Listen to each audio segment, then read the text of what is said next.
எந்தெந்த கிரகம் எந்தெந்த வீட்டுல இருக்கும் பொழுது எப்படி அவங்களுடைய பலம் பலவீனத்தை எடுத்துக்கொள்ள வேண்டும் அப்படின்றத முழுமையாக பார்க்கலாம். இதே ஜாதக ஆய்வு தான். எந்த கிரகம் எங்க இருந்தால் எப்படி பலன் எடுக்க வேண்டும் அப்படின்னு பார்ப்போம். ஒவ்வொரு ராசியிலையும் ஒரு கிரகம் ஆரம்பிக்கலாம். உதாரணத்துக்கு மேஷ ராசி அப்படின்னு ஆரம்பிக்கலாம். மேஷத்தில் முதல் கிரகம் ராஜ கிரகம் யாரு? சூரியன். மேஷத்தில் சூரியன் இருந்தால் அப்படின்னு ஆரம்பிக்கலாம். இதையே நம்ம எப்படி கொண்டு போறோம்னா, சூரியனை சுத்திக்கிட்டு வர்றதுக்கு பதிலா லக்னத்தை வச்சுக்குவோம். முதல்ல மேஷ லக்னம். இப்ப லக்னத்தில் சூரியன், மேஷத்தில் சூரியன், ரெண்டு இது வந்துடும். லக்னத்தில் சூரியன் அப்படின்னு ஒரு பலன், மேஷத்தில் சூரியன் அப்படின்ற ஒரு பலன் வரும். இப்போ ஒரு ஜாதகம் எடுக்கிறீங்க, மேஷ லக்னமா இருக்கு, அதுல சூரியன் இருக்கார். எப்படி எடுக்கணும்? ஒரு ஜாதகம் எடுத்தாலே நம்ம வந்து லக்னம் நல்லா இருக்கா, லக்னாதிபதி நல்லா இருக்காரா, அடுத்து பார்க்க வேண்டியது குருவை பார்க்கணும். இது முக்கியமானது நான் சொல்றேன். இப்போ அடுத்து குரு எங்க பாக்குறாரு அப்படின்றத பார்க்கணும். எந்தெந்த வீடுகளை பார்க்கறாரு, லக்னத்தை பார்க்கணும், லக்னாதிபதியை பார்க்கணும். அடுத்த சுபர் சுக்கிரன் இருக்காரு. சுக்கிரன் வந்து எங்க இருக்காரு, யார பாக்குறாரு. அடுத்து சந்திரன். சந்திரன் பௌர்ணமி சந்திரனா, ஒளி பொருந்திய சந்திரனா இருக்காரா, சந்திரன் யாரையெல்லாம் பாக்குறாரு. அதாவது சந்திர அதியோகம் 6, 7, 8. சந்திரனுக்கு 6, 7, 8 யாரு இருக்காங்க, லக்னம் இருக்கா, அந்த மாதிரி எல்லாம் பார்க்கலாம். இப்ப பார்த்த உடனே உங்களுக்கு இந்த ஜாதகம் நல்ல ஜாதகமா சுமாரான ஜாதகமாங்கிறத தெரிஞ்சிடும். சரியா? இது உபயோகமா இருக்கா? அப்ப நான் சொன்னது இருக்கு சார். ஒரு ஜாதகத்தை இப்படிதான் எடுத்து பார்க்கணும். முதல்ல லக்னத்தை பார்க்கணும், என்ன லக்னம்னா. அடுத்து லக்னாதிபதி எங்க இருக்காரு அப்படின்னு பார்க்கணும். குரு குரு யார பாக்குறாருன்னு பார்க்கணும். முக்கியமா குருவுக்கு 4 இடம். குரு நின்ற இடம் 1, பார்த்த இடம் 3. அப்ப அந்த 4 இடங்கள் சுபத்துவம் அடையும். அதை பார்க்கணும். அடுத்து அதுக்கு ஈக்குவலா சந்திரன். சந்திரனை பார்க்கும்போது ராசி அப்படிங்கிற நோக்கத்திலையும் பார்க்கணும். என்ன ராசி, லக்னம் என்ன லக்னம்னு பார்த்தோமோ அதே மாதிரி என்ன ராசி அப்படின்னு பார்க்கணும். அப்புறம் சந்திரனுடைய ஒளி நிலை. அதன் பிறகு சந்திர அதியோகத்தில் யாராரு இருக்கிறாங்க, சுக்கிரன் எப்படி இருக்காரு. நல்லதெல்லாம் சொல்லிட்டோம். நம்ம எப்போ நல்லதை மட்டும்தான் சொல்லுவோம். அப்ப இதை சொல்லும் போதே நமக்கு என்ன புரிஞ்சிருக்கணும், அடுத்து சனி எங்க இருக்கார். நான் பாருங்க, சனியை தான் முதல்ல சொல்லுவேன். நம்ம வகுப்புல ஒரு 2, 3 வகுப்புல ஒருத்தர் வந்து சண்டை போட்டுக்கிட்டே இருந்தாரு, சனி சனின்ட்டு. நான் அவர்கிட்ட அவருக்கு சனி எங்க இருக்குன்னு கேட்காம விட்டுட்டேன். ஏன்னா ஒரு வகுப்புல நடத்துறாங்க அப்படின்றப்ப அவங்க சொல்றதை கேட்டு ஃபாலோ பண்ணி பார்த்துட்டு இல்லைன்னா சொல்லணும். சொல்லும் போதே அங்க இப்படி சொன்னாங்க, இங்க இப்படி சொன்னாங்க, சனி வந்து தர்மவான்னு சொல்லிட்டாங்க. அப்ப 7ல சனி இருந்தா திருமணம் ஏன் லேட்டுன்னு சொல்றாங்க? தர்மவான் தானே, ஏன் திருமணம் லேட்டுன்னு சொல்றாங்க? லக்னத்துல சனி இருந்தா அவரு கொஞ்சம் மசமசன்னு இருப்பாருன்னு சொல்றாங்க, ஏன் சொல்றாங்க? சனி தர்மவான் தான். தர்மவான், ஆனா அவரு செய்ய வேண்டிய வேலையை அவரு கொடுத்த காரகத்தை செய்வார். அப்போ ஒரு ஜாதக அனலைஸ் பண்ணும்போது நம்ம என்ன செய்யணும், சனி எங்க இருக்காருன்னு பார்க்கணும். அவருக்கும் 4 இடம் இருக்கு. நின்ற இடம், பார்த்த இடம்னு 3 இடம் இருக்கும். மொத்தம் 4 இடம் பார்க்கணும். சனி தனியா இருந்தாருன்னா பிரச்சனை இல்லை. ஏன்னா பாவகிரகங்கள் தனியா இருக்கும் பொழுது பெருசா ஒன்றும் பாதிப்பு தரமாட்டாங்க. சும்மா இந்த மாசம் இருப்பாரு, எதையும் டிலே பண்ணுவாரு, தேவைப்பட்டா பொய் சொல்லுவாரு, இப்படி மட்டும் எடுத்துக்கலாம். எங்கேயாவது கவனக்குறைவா தடிக்கி விழுவாரு சனிக்கு, அப்படியெல்லாம் எடுத்துக்கலாம். அப்படி இல்லாம செவ்வாய் செயற்கை பார்வை இருக்கு, இப்ப கவனமா இருக்கணும். இப்போ ஆக்சிடென்ட் அது இதுன்னு நடக்கிறதுக்கு, வம்பு சண்டைன்னு வர்றதுக்கு அவங்க இருக்கிற இடத்தை பொறுத்து வாய்ப்பு இருக்கு. அடுத்து ராகு. இந்த 3 பேத்துல மொத்தம் 3 பேரும் ஒன்னா சேர்ந்துடவே கூடாது. ஏதோ ஒரு வகையில ஒரே வீட்டிலேயோ. வணக்கம், வாழ்க வளமுடன். 3 பேரும் ஒன்னா சேர்ந்துடக்கூடாது கண்டிப்பா. அதுக்கு அடுத்து ஏதேனும் 2 பேரு, சனி ராகு, செவ்வாய் ராகு, இந்த மாதிரி யாராவது 2 பேரும், செவ்வாய் சனி இந்த மாதிரி கூட சேரக்கூடாது. ராகு தனியா இருந்தா பிரச்சனை இல்லை. சனியை விட ராகு ஆபத்து இல்லாதவர் தனியாக இருந்தால், சனி எங்க இருந்தாலும் கண்டிப்பாக அது நெகட்டிவ் தான். இதை நீங்க நம்பிதான் ஆகணும். என்னுடைய ஃபாலோவர்னா நம்புங்க, பலன் கரெக்டா வரும். ஆனா ராகு அப்படி இல்லை. ராகுக்கு வீடு கொடுத்த ஒரு குருவா இருந்து குரு நல்ல இடத்துல இருந்தாருன்னா ராகு யார் மாதிரி செயல்பட போறாரு? குரு மாதிரி தான் செயல்பட போறாரு. இப்ப ராகு இல்ல, குரு. ஆனா சனி யாரு கூட சேர்ந்தாலும் என்ன ஆவாரு? சனியாதான் இருப்பாரு. குருவுடன் சேரும்போது குருவை கெடுத்துருவார். கெடுத்துட்டு வருவாரு. அது பார்ப்போம். ஏன்னா யோகம் வகுப்புல நம்ம இந்த அளவுக்கு சொன்னா போதும். இப்போ இந்த கிரகங்கள் ஒவ்வொரு வீட்லயும் இருக்கும் பொழுது அவங்களுடைய அதுவும் யோகம் தானே, பலன் எப்படி தருவார்கள் என்பதும் யோகம்தான். இப்போ மேஷ லக்னம், லக்னத்தில் சூரியன். இப்ப நான் சொன்னபோது இதை சொல்லல. ஏன்னா லக்னத்தை பார்க்க சொன்னேன், லக்னாதிபதியை பார்க்க சொன்னேன். லக்னத்தை யாரு பாக்குறாங்க, லக்னாதிபதியை யாரு பாக்குறாங்க அப்படின்னு சொன்னேன். லக்னத்தில் நின்றவர்களை சொல்லல. அதுக்கு முன்னாடியே ஒரு கேள்வி கேட்டிருந்தீங்க, சார் லக்னத்துல யாராவது இருந்தாங்கன்னா யாருக்கு பலம் அதிகம்னா, லக்னத்தில் யாரு இருக்காங்களோ அவங்கதான் லக்னத்துக்கு பாதிப்பை உண்டாக்குவார்கள். பாதிப்பு என்பது நெகட்டிவ் மட்டும் சொல்லல, பாசிட்டிவா இருந்தாலும் சரி. அதாவது இன்டராக்ஷன் அப்படிங்கிற முறையில சொல்றேன். ஏன்னா அங்க குடியிருக்கவங்க, ஒரு வீடு கட்டிட்டோம், வீட்டு ஓனர் அங்க இல்லாம வெளியில போயிடலாம். அப்ப வீட்டுல வந்து யாரு இருக்காங்களோ அவங்கதான் வீட்டை, சில பேர் வீட்டை சுத்தமா வச்சுக்குவாங்க, சில பேர் சுத்தமா வச்சுக்க மாட்டாங்க. அப்போ அந்த வீடு நல்லா இருக்குமா அப்படின்னு கேட்டா இப்ப உங்களுக்கு பதில் நீங்களே தெரியும், நான் சொல்ல வேண்டியதில்லை. லக்னம் எப்படி இருக்கும்னு கேட்டா லக்னாதிபதியை பொறுத்து இருக்குமா, லக்னத்துல இருக்க கிரகத்தை பொறுத்து இருக்குமானா இப்ப நீங்க சொல்லிடலாம். ஒரு வீடு, அந்த வீட்டின் ஓனர் வந்து எங்கேயோ இருக்காரு, வீட்டுல குடியிருக்கவர் தான் வீட்டை மெயின்டைன் பண்ண போறாரு. காலையில சாணம் போட்டு தெளிச்சு கூட்டி கோலம் போட்டு வைக்க போறது ஓனரா வந்து வைக்க போறாரு. இந்த இதையா பூ வச்சு பத்தி கொளுத்தி வச்சு காலையில மார்கழி மாசம் பார்த்தோம்னா அழகா இருக்கும், கார்த்திகை மாசம் பார்த்தோம்னா விளக்கெல்லாம் வச்சிருப்பாங்க. யாரு? வீட்டு ஓனர். ஓனர் வேணா போன் பண்ணலாம், போன் பண்ணி வீட்டெல்லாம் கொஞ்சம் பாத்தியா, நான் ஆசைப்பட்டு கட்டின வீடு எல்லாம் நல்லா வச்சிருக்கியா அப்படின்னு கேட்கலாம்.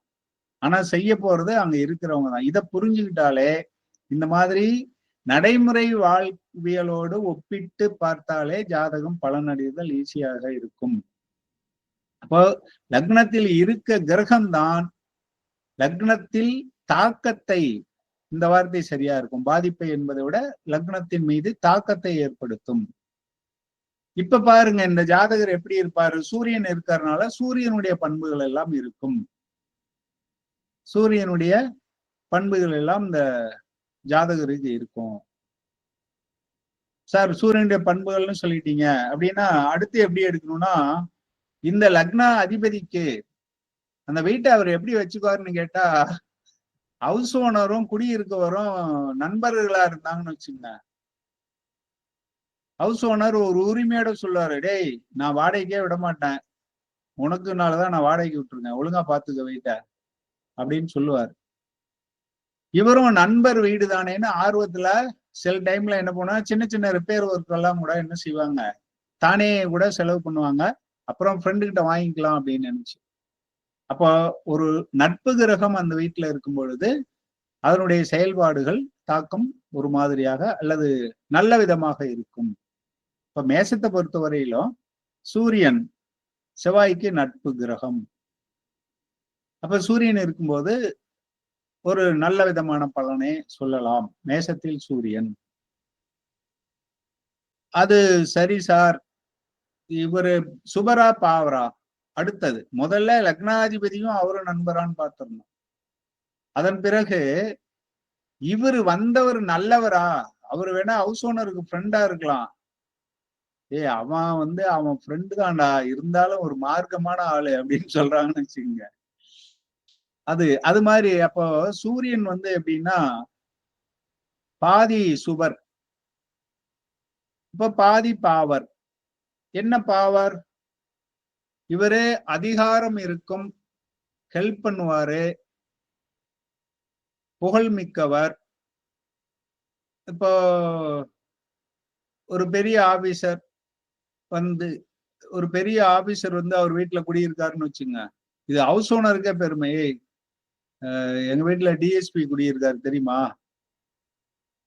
ஏதாவது பிரச்சனை பண்ணேன்னா நான் அவர்கிட்ட சொல்லிடுவேன் அப்படின்னு சொல்லலாம்.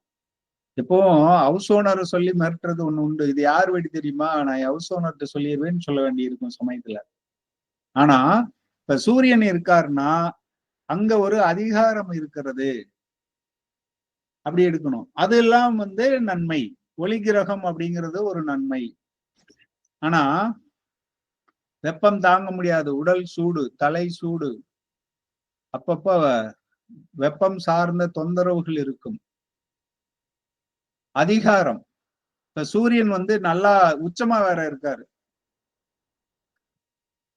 அப்போ என்ன ஆகும் பாத்தீங்கன்னா அதற்கு உண்டான நெகட்டிவ் பிரச்சனைகளும் இருக்கும். வம்பழுத்துக்கிறதே, நான் யாருன்னு தெரியுமா அப்படின்னு வீதியில போறவங்கள்ட்ட வம்பழுக்கிறது.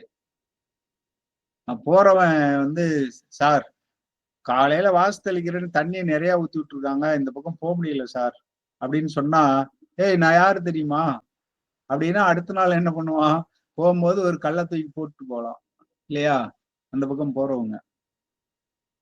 அப்போ சூரியன் ஒரு சைடு நன்மையும் இருக்கு, அதற்கு சமமான தீமையும் இருக்கு அப்படின்னு எடுத்துக்கணும். நிறைய ஆய்வு பண்ணா டைம் வேஸ்டா போகும். நம்ம இந்த அளவுக்கு வச்சுக்கிட்டு அடுத்து சூரியன் லக்னத்தில் இருந்தால் அதிகாரத்தினால வர பகை இல்லைங்க ஐயா, அதிகாரத்தினால வர பகை. ஆமா. அடுத்து சூரியன் ரிஷபத்துல இருக்காருன்னு வச்சுக்குவோம்.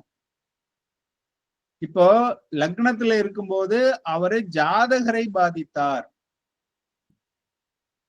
இப்போ குடும்பத்தை, வருமானத்தை அப்படின்னு எடுக்கணும்.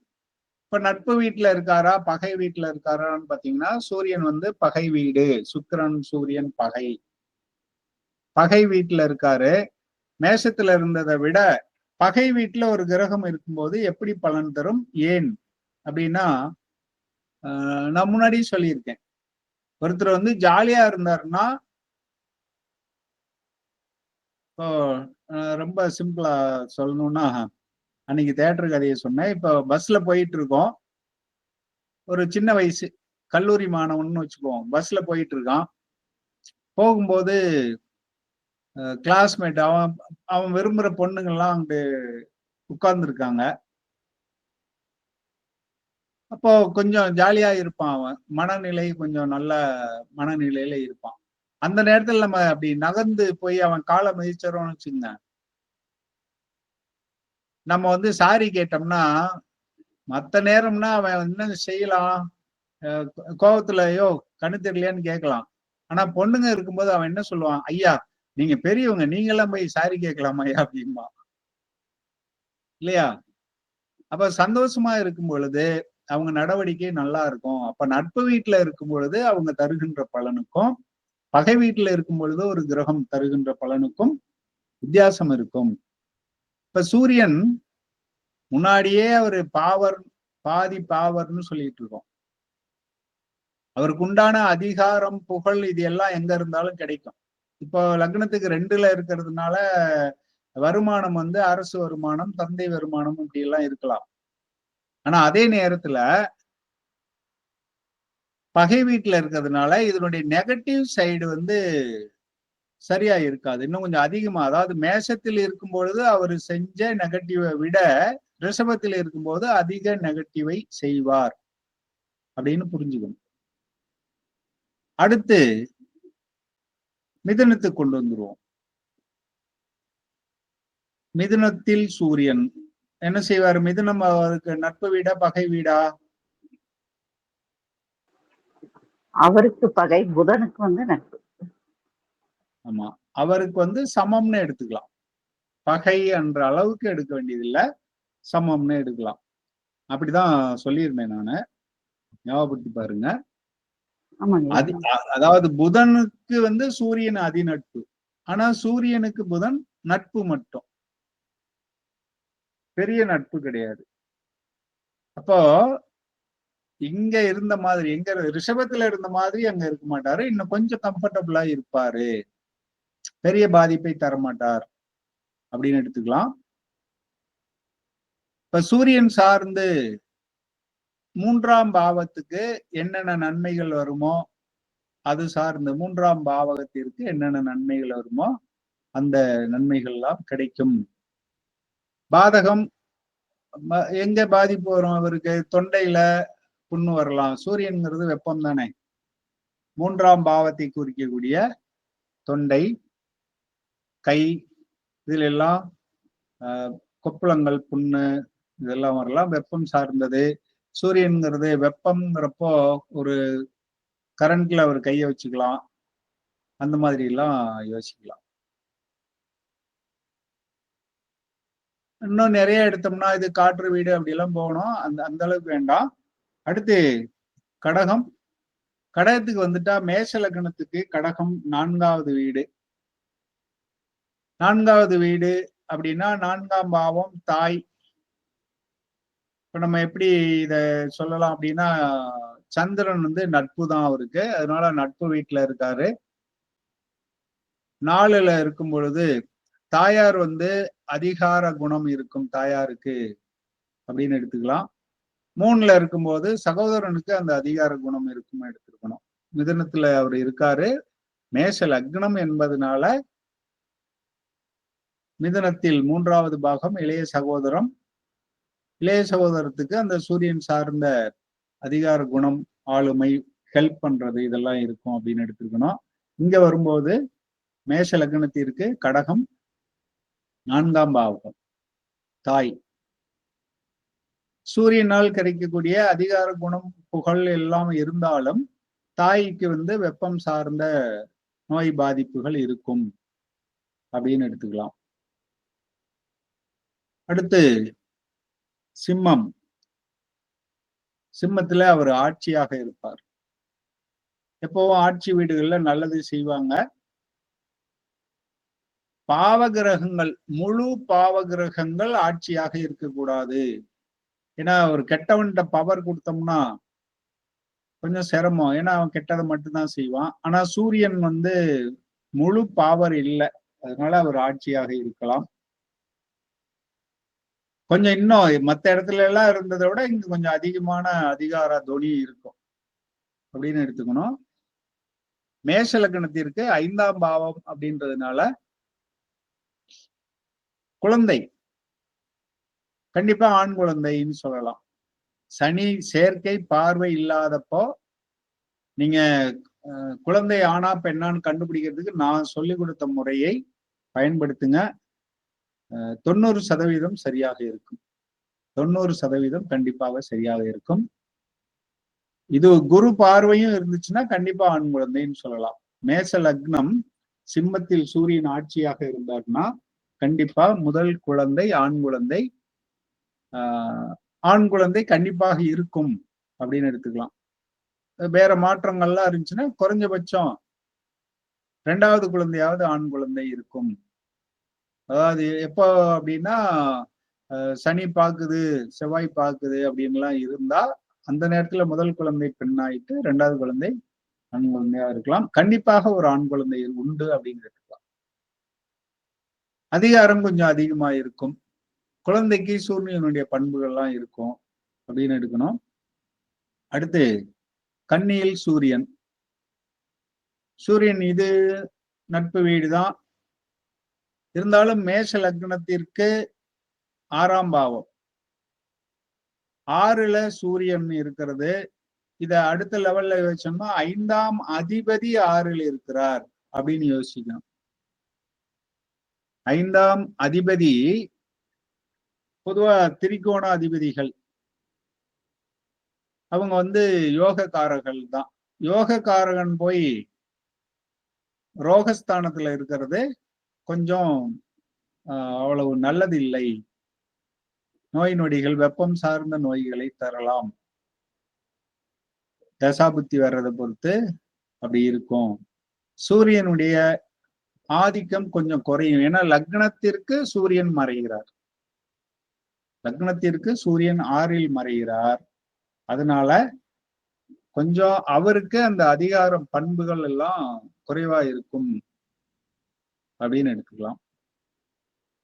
ஆனா உத்தியோகஸ்தானம் அப்படின்னு எடுத்தோம்னா உத்தியோகம் 6 தான் நம்ம உத்தியோகம், அடிமை வேலை அப்படின்னு எல்லாம் சொல்றோம். அப்ப 6ல சூரியன் இருக்காருங்கிறப்போ அரசு வேலை, அரசு சார்ந்த வேலைகளுக்கு ஒரு வாய்ப்பு இருக்கு அப்படின்னு கொண்டு வரலாம். ஏன்னா 6ஆம் பாவ காரகத்தையும் சேர்த்தி அதுல 5ஆம் பாவாதிபதி 6ல 5 யோகக்காரன். யோகக்காரகன் போய் 6ல உத்தியோகம், அடிமை வேலை இதுல இருக்கும்போது ஒரு நன்மையாக உத்தியோகம் சார்ந்த வகையில அவருக்கு நன்மையாக இருக்கும். அதே நேரத்துல 6ல சூரியன் இருக்கிறது அவருக்கு தசாபுத்தி காலத்தை பொறுத்து வெப்ப நோய்கள். ஏன்னா 6 என்பது நோய். அடுத்து சூரியன் வேற எங்கேயாவது நெகட்டிவ் இது, அதாவது சனி பார்வை, செவ்வாய் பார்வை அந்த மாதிரி எல்லாம் இருந்து ராகு இவங்கள்ட்ட எல்லாம் மாட்டிக்கிட்டாருன்னா அப்ப சூரியனுடைய நெகட்டிவ் இந்த நோய் வழக்குன்னா இங்க எப்படி கொண்டு வரலாம்? அரசு சார்ந்த வழக்கு. வேலைக்கு போறாரு, கவர்மெண்ட்ல ஒரு ஆபீசர்கிட்ட பிரச்சனை, அந்த மாதிரி வரலாம். எல்லாத்தையும் இப்ப சூரியன் எடுத்துக்கணும், அரசுன்னு எடுத்துக்கணும், வேலை கிடைக்கும்னு எடுத்துக்கலாம், அரசாங்கத்தினால தண்டனை கிடைக்கும்னு எடுக்கலாம், அப்பாவுக்கு சுகமில்லைன்னு எடுக்கலாம். ஏன்னா அப்பாவை குறிக்கின்ற சூரியன் 6க்கு போயிட்டாரு. இப்படி எல்லாம் பலன் எடுத்துக்கிட்டு போகலாம். மேஷ லக்னமாக இருந்து சூரியன் கன்னியில் இருந்தால் அப்படின்னு பலன் எடுக்கலாம். அடுத்து சூரியன் இங்க வரார், துலாம்ல இருக்காருன்னு வச்சுக்கோங்க. இப்ப பலன் சொல்ல ட்ரை பண்ணுங்க யாராவது.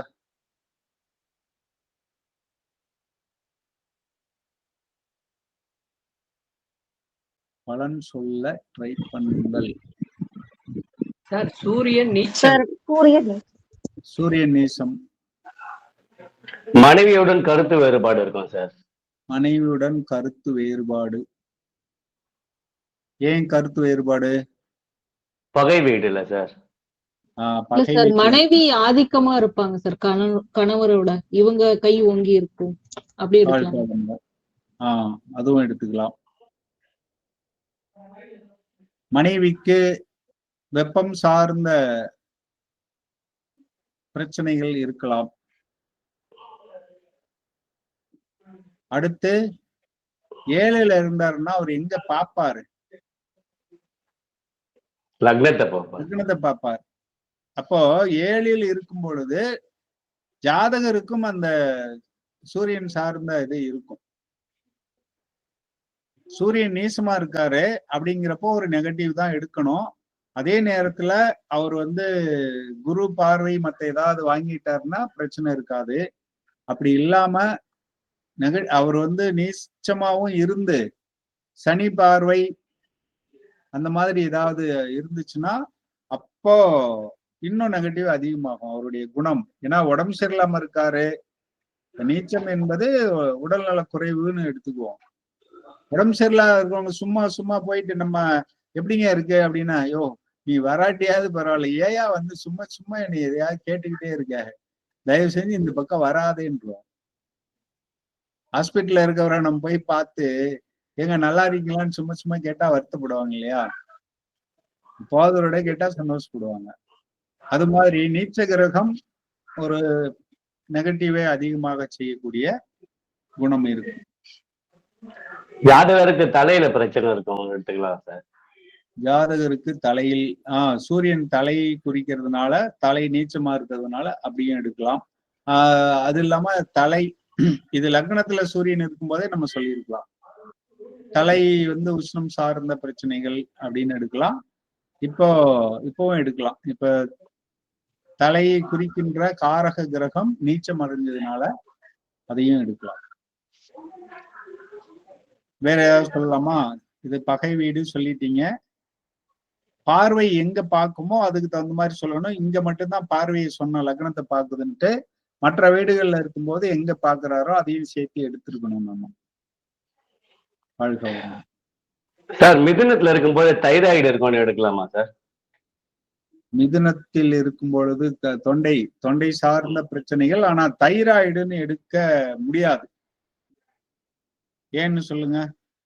வெப்ப நோயின்னு சொன்னோம். தைராய்டு வந்து எதனால வர நோய்?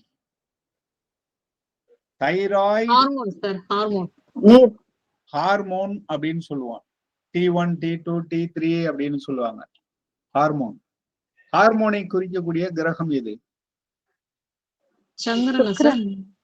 சுக்கிரன். சந்திரன் எடுத்தீங்க, நல்லா யோசிக்கிறீங்க, அதுக்காக உங்களை பாராட்டணும். ஹார்மோன்ங்கிறது ஒரு திரவம் அப்படிங்கிற முறையில நீங்க சந்திரனை எடுத்துருக்கிறீங்க. அதான் நான் புரிஞ்சுக்கிட்டேன். வாழ்த்துக்கள். ஆனா ஹார்மோன் எல்லாம் ரொம்ப கொஞ்சமா இருக்கும். திரவம் அப்படின்னா அது நிறைய இருக்கணும். ஓட்டம். சந்திரன் என்பது ஓட்டம். பாருங்க, நீங்க இப்படி சொன்னதுனால சந்திரன் திரவத்துக்கும் ஹார்மோன் திரவத்துக்கும் வித்தியாசப்படுத்துற ஒரு வாய்ப்பு. சந்திரன்ங்கிறது நிறைய திரவம். டிராப்பா இருக்கிறதெல்லாம் சந்திரன்ல நம்ம சேர்த்தக்கூடாது. ஆறு, கடல், குளம்னு சொல்றோம். அப்போ நிறைய இப்ப ரத்தம் ஓடுது உடம்புல ஒரு ரத்தம் லிட்டர் கணக்குல இருக்குது. அதை சந்திரன் எடுத்துக்கிறோம். இதுல ஏதாவது குழப்பம் இருக்கா உங்களுக்கு? சந்திரன் ரத்தம் என்று சொல்வதில்ல.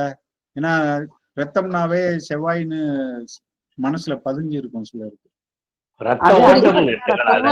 அடிபட்ட ரத்தம். அது அடிபட்ட செவ்வாய்னா ரத்தம், சந்திரன்னா ரத்தம் ஓட்டம்னு எடுத்துக்கலாம். செவ்வாய்னா காயத்தில் வெளிப்படும் ரத்தம் தான். உடலுக்கு வெளியில வந்துச்சுன்னா அது செவ்வாய். உடலுக்குள்ள ஓடுற ரத்தம் தான் ரத்த ஓட்டம் சொல்றீங்க. சரி. அப்போ இது கொஞ்சமா இருக்கும், எங்க இருக்குன்னே தெரியாத அளவுக்கு கொஞ்சமா இருக்கும் அப்படின்றதுனால நம்ம அதை சந்திரனுக்கு எடுக்கல. அது உயிரை தருவது, உயிரை இயக்குவது. அதனால அத வந்து சுக்கிரன்னு சொல்லுவோம். ஏன்னா சுக்கிரன் தான் உயிர், சஞ்சீவி, சிரஞ்சீவி. அதனால சுக்கிரன். அப்ப தைராய்டுக்கு சுக்கிரன் பாதிக்கப்பட்டிருக்கணும். 3ஆம் இடம் பாதிக்கப்பட்டிருக்கணும். பாவகம் 3, காரகம் சுக்கிரன். சூரியன் வரும்போது என்னாங்கன்னா தொண்டையில புண்ணு வருது, தொண்டையில கொப்பளம் வருது அப்படின்ற மாதிரி தான் வரும். அதுக்கு மேல வேற எதுவும் வராது. ஜாண்டிஸ் கொண்டு வரலாம். மஞ்சள் காமாலைன்னு சொல்லும் போது அப்ப என்ன கொண்டு வரணும்னா குருவையும் சனியும் கொண்டு வரணும். குரு, சனி, சூரியன் எல்லாத்தையும் கொண்டு வரலாம். வெப்பம்ங்கிற முறையில சூரியன். ஏன்னா ஒரு நோய் வந்து நம்ம என்ன சொல்றோம், சித்தாவுல வந்து என்ன சொல்லுவாங்கன்னா முக்குணம் அப்படின்னு சொல்லுவாங்க. நோய்க்கு காரணமே இந்த 3 குணங்கள்.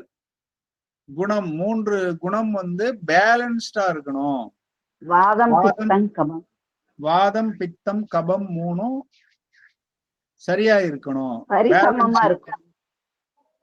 பேலன்ஸ் சமநிலை தான். அது சரி அப்படின்ட்டு நமக்கு தெரியாது. சித்த வைத்தியம் படிச்சவங்களுக்கு அது தெரியும். மூணும் கரெக்டா 33.3 33.3 33.3 அப்படி எடுத்துக்க முடியாது.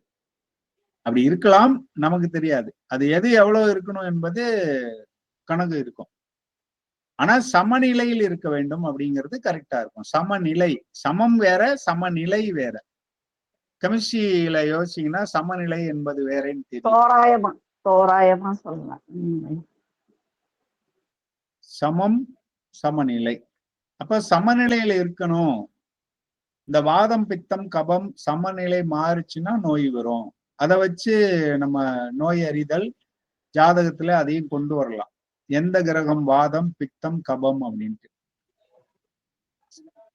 பித்தம் செவ்வாயும் சூரியனும் பித்தம் வெப்ப கிரகம்.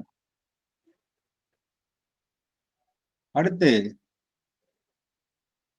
இது விருச்சிகம் நட்பு வீடுதான். ஆனா காலபுருஷனுக்கு 8.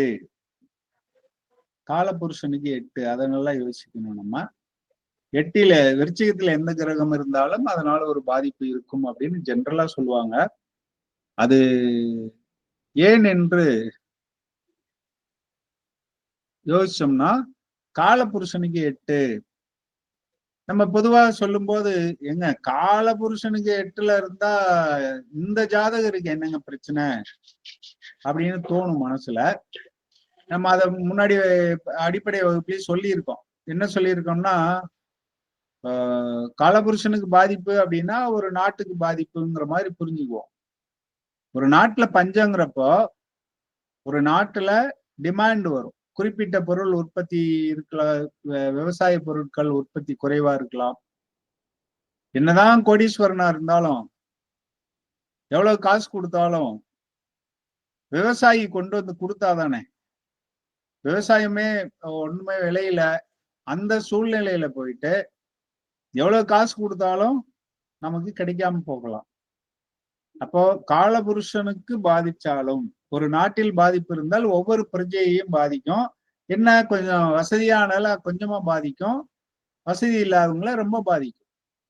ஆனா பாதிப்பு இருக்கும். அதனாலதான் விருச்சிகத்தில் எந்த கிரகம் இருந்தாலும் அந்த கிரகம் சார்ந்த பாதிப்பு அந்த ஜாதகருக்கு இருக்கும் அப்படின்னு சொல்றோம். அதை முதல்ல புரிஞ்சுக்கணும். அடுத்து இது நட்பு வீடு தான். அவருக்கு செவ்வாய் வீடுங்கிறதுனால நட்பு வீடு. அடுத்து நீர் வீட்டுல இருக்காரு. அடுத்த லெவல்ல கொஞ்சம் வித்தியாசமா நெருப்பு கிரகம் நீர் வீட்டில் இருக்கிறது அப்படின்னு யோசிக்கலாம். மேசத்துல இருக்கப்போ நெருப்பு வீட்டுல நெருப்பு கிரகம் இருந்தது. அப்போ இதனுடைய வெப்பத்தன்மை ரொம்ப அதிகமா இருக்கும். உஷ்ணத்தினால் வரக்கூடிய பாதிப்பு ரொம்ப அதிகமா இருக்கும். ஆனா இங்க சூரியன் ஒரு நீர் வீட்டுல இருக்கிறதுனால அந்த வெப்பம் சார்ந்த பிரச்சனைகள் குறையும். ஆனா காலபுருஷனுக்கு 8ல இருக்கிறதுனால வேற மாதிரியான பாதிப்புகளை தருவார். அதே சமயத்துல சூரியன் நல்லா இருந்தா 8ங்கிறது நமக்கு தெரியும், அதிர்ஷ்டம், எதிர்பாராத வரவு, அந்த மாதிரி எல்லாம் தருவார் இல்லையா. சூரியன் தந்தை வழி முன்னோர்கள் அப்படிங்கிறப்போ சூரியன் நல்லா இருந்தாருன்னா உயில் சொத்து கிடைக்கலாம். மேஷ லக்னத்துக்கு சொல்லிட்டு இருக்கிறோம். உயில் சொத்து கிடைக்கலாம், இன்சூரன்ஸ் மூலமா பணம் கிடைக்கலாம், அந்த மாதிரி எல்லாம் எதிர்பாராத நன்மைகள் நடக்கலாம் நல்லா இருந்தா. அப்படி இல்லாம சூரியன் கெட்டு போயிருந்தா தீமைகள் நடக்கலாம்.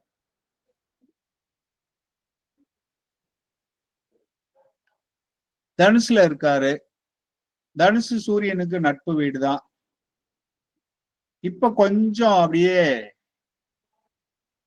தன்னுடைய குறும்பை எல்லாம் குறைச்சுக்குவார். ஏன்னா அவர் இருக்கிறது வாத்தியார் வீட்டுல, குருவோட வீட்டுல இருக்கார். எந்த கிரகம் குருவனுடைய வீட்டில் இருந்தாலும் ஓரளவுக்கு தன்னுடைய பாவத்தன்மையை குறைத்து கொள்ளும். முதல்ல அது நட்பு வீடு. இவருக்கு பிடிச்ச வாத்தியார் வீட்டுல இருந்தாலே கொஞ்சம் இதா இருக்கும். என்னதான் ரிட்டையர் ஆன வாத்தியாரா இருந்தா கூட அவரை பார்க்க போனோம்னா நம்ம அப்படியே அமைதியா பவ்யமா உட்கார்ந்துருப்போம் இல்லையா. அப்படிங்கிறப்போ சூரியன் சுபத்துவம் அதிகமாக அடைந்திருப்பார், நல்லா இருக்கும். அது இல்லாம இன்னொரு குறிப்பிட்ட இது சொல்லலாம். மேஷ லக்னத்திற்கு சூரியன் எங்க இருக்காரு? 9 9ல இருக்காரு. அப்போ ஒரு நல்ல ஸ்தானத்துல திரிகோணத்துலதான் இருக்காரு, பாக்கியம். பாக்கியஸ்தானத்துல இருக்காரு. இதுல இல்ல, வேற ஆனா என்ன? குருக்கும் சூரியனுக்கும் பகை தானே ஐயா? குரு சூரியன் அணி ஒரே அணி, நட்பு நட்பு ஒரே நட்பு. குரு இல்லை. அணி. சந்திரன் வெஸ் குரு இணைவுல புதன் வந்ததுனால சூரியன் வந்து குருவுக்கு எப்படி ஐயா? சூரியன் வந்து நட்பு தான், ஒண்ணும் இல்ல. அதாவது புதன் சந்திரன் குரு, புதன் சந்திரன் குரு 3 பேருக்கும் தான் ஃபேமிலி பிரச்சனை. அதுல சூரியனுக்கு சம்பந்தமே இல்லை. வாத்தியார் வீட்டுல போய் ஒரு இது நடக்குதுங்கிட்ட ராஜாவுக்கும் அவருக்கு என்ன பிரச்சனை இருக்கு? அவருக்கு பிரச்சனை கிடையாது. வேறு வேறு அணிகள் எப்படி எல்லாம் நட்பு பகை எடுக்கணுங்கிறத நம்ம சென்ற வகுப்புல, அதாவது இலவச வகுப்புல சொல்லியிருந்தோம். சூரியனுக்கு வந்து குரு நட்பு தான். திரும்ப சொல்லணுமா? ஏதாவது சந்தேகம் இருக்கா? வேணாயா. வாழ்க வளமுடன். குரு வீடு நட்பு வீடு தான்.